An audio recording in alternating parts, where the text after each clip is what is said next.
All right, it's time to take a look at your money. On Friday, the Department of Labor released its monthly employment report for May, and the latest employment report comes amid growing concern of the potential impact President Trump's tariff disputes might have on the U.S. labor market. Now, last month, the economy added 139,000 new jobs, beating Wall Street's forecast of a 129,000 gain. For the third month in a row, the national unemployment rate held at a steady 4.2%. Financial advisor Mark Ravicheski is joining us now on Zoom to break it down for us. Good morning, Mark. Great to see you. Morning, Ava. Devin, great to see you again. Quick shout out to Andrew. Andrew, I'm hoping you can deliver maybe some nicer weather this upcoming weekend. I know it's a big ask, but see what you can do. Oh, yeah, especially for the fathers. Oh, yeah. All right, let's get to our topic. Yes, so Mark, give us your overall thoughts on the state of the U.S. labor market. Over the past 2 years, Ava, we've kind of seen this very gradual weakening in the labor market. The national unemployment rate has slowly been creeping higher, where the number of new jobs being added each month, has kind of slowly been declining. 2 years ago, the national unemployment rate was at that 50-year low of just 3.5%. 1 year ago, that unemployment rate was at 4%. Since then, it's kind of hovered between 4% and 4.2%. Now, historically, that's still a fairly low unemployment rate. So far this year, the economy is averaging a very solid 124,000 new jobs a month, but that is down from last year's pace of 168,000 a month. So, yes, we continue to see this, kind of gradual weakening in the labor market, but by no means at all does it show any signs of distress. All right, well, also recently, the Department of Labor reported the number of job openings increased by 191,000 to 7.4 million. So what areas of the labor market are being impacted the most and least from these trade disputes?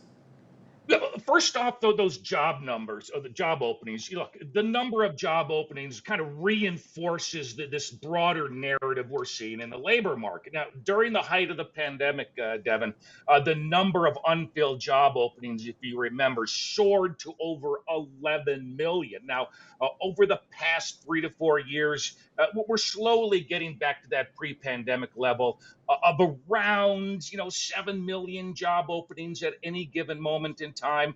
Now, with respect to the tariffs, obviously the areas of greatest concern are manufacturers and many retail industries, where those tariffs kind of have that direct impact on the revenues and profits. But look, one area of the labor market that continues to be this key driver of job growth is the healthcare sector. So far this year, Devin, 57% of all the jobs added in the United States have come from that healthcare sector. Last month alone, healthcare added over 78,000 new jobs, which was 63% of last month's total job gain. So healthcare sector is certainly booming. And Mark, in what ways are companies trying to work through these trade and tariff disputes?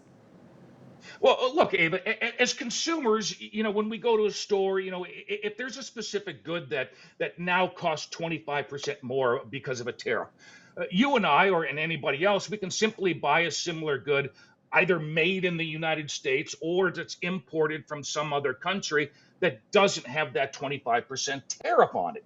Likewise, many companies are trying to do something similar by adjusting their supply chains to countries without those high tariffs. And one of the big moves we're seeing right now are manufacturers and suppliers, at least moving some of their operations out of China and into countries like India, Malaysia, Vietnam.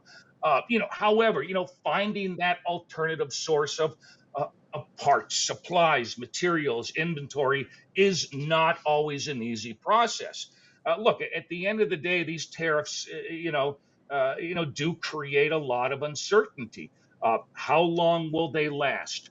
Will there be further escalation? What specific goods may or may not have tariffs imposed on them? So it's a lot of uncertainty that companies and business are trying to navigate through. Yeah, it's always good to see an update on those job numbers because it affects all of us. So thank you so Certainly much, does. Mark, for joining us, and we'll put in the word to Andrew as well. Bless your soul. Thank you so much. Enjoy the rest of your week. You You too. too.